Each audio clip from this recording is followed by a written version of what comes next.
오늘은 아들러 심리학에 대해서 말씀드리겠습니다. 아들러 심리학 혹은 아들러의 개인 심리학이라고도 합니다. 근데 우리가 이제 개인이라고 했을 때는 인디비주얼이라고 했는데, 인디비주얼은 독일어에서는 사실은 인디바이드블에 더 가깝다고 했죠. 그래서 약간 반전이 있습니다. 아들러는 개인 심리학을 이야기했지만 실제로는 관계를 매우 중시했고, 특별히 사회와의 관계를 매우 강조했습니다. 그래서 사회가 인정하고 사회에 공헌하는 방식으로 개인이 성숙하는 것이 건전한 일이다, 이렇게 이야기를 했죠. 아들러의 심리학은 역시 이제 어린 시절에서 출발하는데요. 어린 시절은 누구나 이제 열등한 상태 있죠. 생존을 부모에게 의존하니까.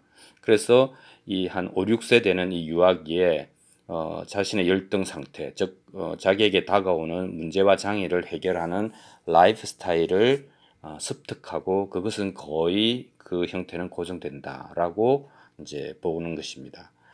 이 열등 상태에서 출발해서 사람은 이제 그걸 의식하면 그 열등감을 느끼죠. 그래서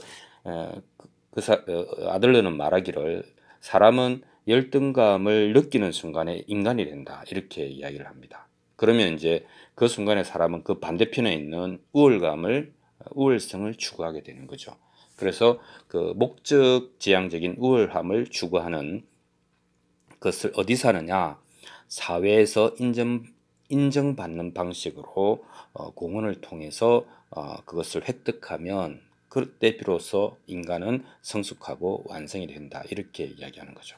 근데 여기서 두 가지 병적으로 빠지는 길이 있는데, 하나는 우월함을 지나치게 추구하고 집착하면 이제 신경증적인 사람이 될 수 있는 거죠. 또 하나는 이제 아들러는 이게 더 나쁜 것이라고 보았는데, 열등 상태에 그대로 있는 것입니다. 빠져나오려고 하지 않는 것이죠. 아들러가 볼 때 인간이라고 하는 것은 자신의 열등 상태를 빠져나오고 우월함을 성취하기 위한 투쟁의 어떤 그 일련의 투쟁이라고 생각을 하는데, 그대로 있는 겁니다.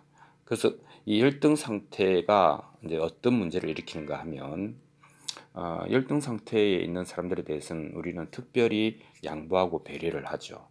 그리고 이 어릴 때 이런 것을 많이 경험한 사람은 이 열등 상태가 미묘한 권력이기도 하다는 것을 알아차리게 됩니다.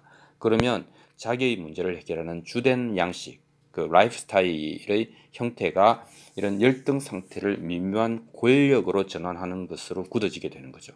그래서 가족, 친구, 즉 타인의 양보와 배려로 보상을 얻어내는 이런 이제 그 스타일이 되는 것입니다. 그래서 이 상태에서 벗어나려고 하는 욕구, 동기, 노력이 없기 때문에 영원히 성숙할 수가 없다.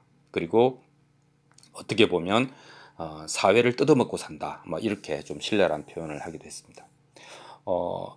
프로이드처럼 이 아들러도 초기 상태, 이제 어릴 때 라이프 스타일이 이제 정해진다고 하니까 초기 상태를 굉장히 중요시했지만 프로이드하고는 차이가 있습니다. 프로이드는 그 원인을 규명하고, 그 원인이 규명되면 실제로 이런 일이 거의 이제 일어난다라고 하는 결정론적인 입장이 좀 있죠. 그래서 이제 프로이드의 심리학을 이제 치유 허무주의다, 뭐 이렇게 얘기하는 사람들도 있습니다. 즉 이유는 알겠는데 치유는 쉽지가 않다 하는 것이죠.